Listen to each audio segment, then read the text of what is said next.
You're listening to Catholic Sprouts, the daily podcast for Catholic kids that strives to plant seeds of faith.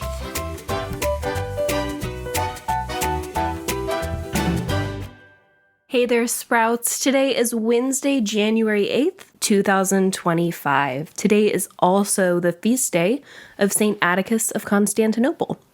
My name is Avery Hiscock, and I am the owner and designer at Angelico Design Co. I'm thrilled to be with you this week on the Catholic Sprouts podcast, where we're talking about saints who are also royalty. Today, we're learning about an amazing queen who was kind, brave, and holy, St. Elizabeth of Portugal. St. Elizabeth was born in 1271 in Spain, the daughter of King Peter III of Aragon and Queen Constance of Sicily. From the time that she was a little girl, Elizabeth loved God with all of her heart. By the age of 8, she was already praying special prayers called the Divine Office, helping the poor, and even doing small sacrifices to show her love for Jesus.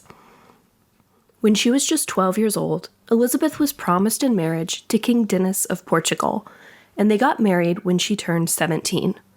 Elizabeth became queen, but she didn't let her royal status change her love for God. Every day, she went to Mass, prayed, and helped those in need. She also built hospitals, monasteries, and churches to care for the sick and the poor. Elizabeth wasn't just a queen. She was also a loving mother. She had 2 children, her son Alfonso, who had later become king, and her daughter Constance, who married the King of Castile. Even though her family faced many challenges, Elizabeth always put her faith first and tried to guide her children to live holy lives. She taught them to love God and to care for others, just as she did. Elizabeth wasn't just a loving queen. She was a peacemaker, too. She often stepped in to stop fights in her family and in her kingdom. Once, her son Alfonso rebelled against his father, King Dinis. Their armies were ready to go to battle, but Elizabeth rode right into the middle of the battlefield and convinced them to stop fighting. Thanks to her courage, peace was restored. One of the most famous stories about Elizabeth is the miracle of the roses. One winter day, she was secretly carrying bread to give to the poor when King Dinis stopped her. He asked her what she was carrying, and Elizabeth said, "Roses, my lord." When she opened her cloak, the bread had turned into beautiful roses. This miracle showed everyone how much God blessed her acts of kindness. After King Dinis passed away in 1325, Elizabeth gave away all of her royal clothing and treasures, and she joined the Franciscan Third Order. She spent the rest of her life serving the poor, praying, and working for peace. Even when she was sick, she traveled to stop another war, this time between her son, King Alfonso, and her son-in-law. Soon after, in 1336, she passed away while praying to Mary. Her final words were, "Mary, Mother of Grace." Elizabeth's love for God was deeply connected to her devotion to Mary, the mother of Jesus. She prayed to Mary often, asking for her help in difficult times. Even at the end of her life, she called out to Mary with her very last words. Elizabeth's life reminds us how important it is to ask Mary for help when we need it, just like she did. One of the most amazing things about St. Elizabeth is how she saw Jesus in everyone, especially the poor.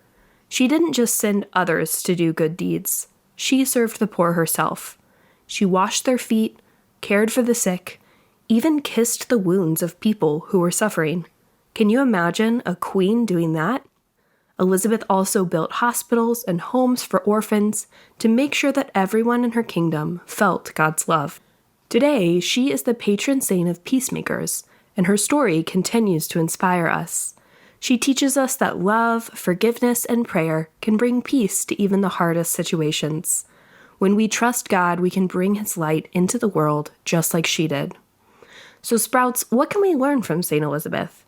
Maybe you can forgive someone who hurt your feelings, help someone in need, or say a prayer for peace in our world. And here's something extra to try. If you see someone who feels left out or sad, think about St. Elizabeth and ways that you could help them to feel loved. Even a small act of kindness can make a big difference. That's all for today, Sprouts. Thanks for listening to the Catholic Sprouts podcast. Don't forget to join me tomorrow as we learn about another saint who was also royalty. Until then, keep growing in holiness and remember, God can do amazing things through you, just like he did with St. Elizabeth.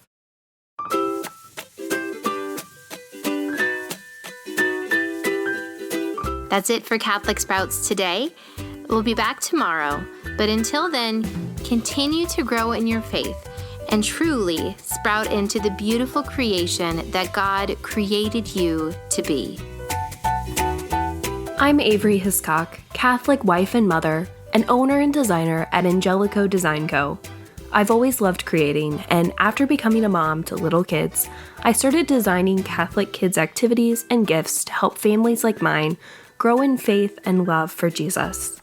At Angelico Design Co., we offer Catholic busy books, adorable saint swaddles, kids apparel, and easy, low-stress printable activities to support liturgical living, designed to make learning about the saints and our Catholic faith fun and meaningful for little ones, and stress-free for us parents. My shop is named after Blessed Fra Angelico, a Catholic artist who poured his faith into his breathtaking works, inspiring me to try to do the same with my creations. If you're looking for creative ways to nurture your child's love for Jesus and the saints, check out Angelico Design Co. on Etsy. Visit us at angelicodesignco.etsy.com or follow on Instagram at Angelico Design Co.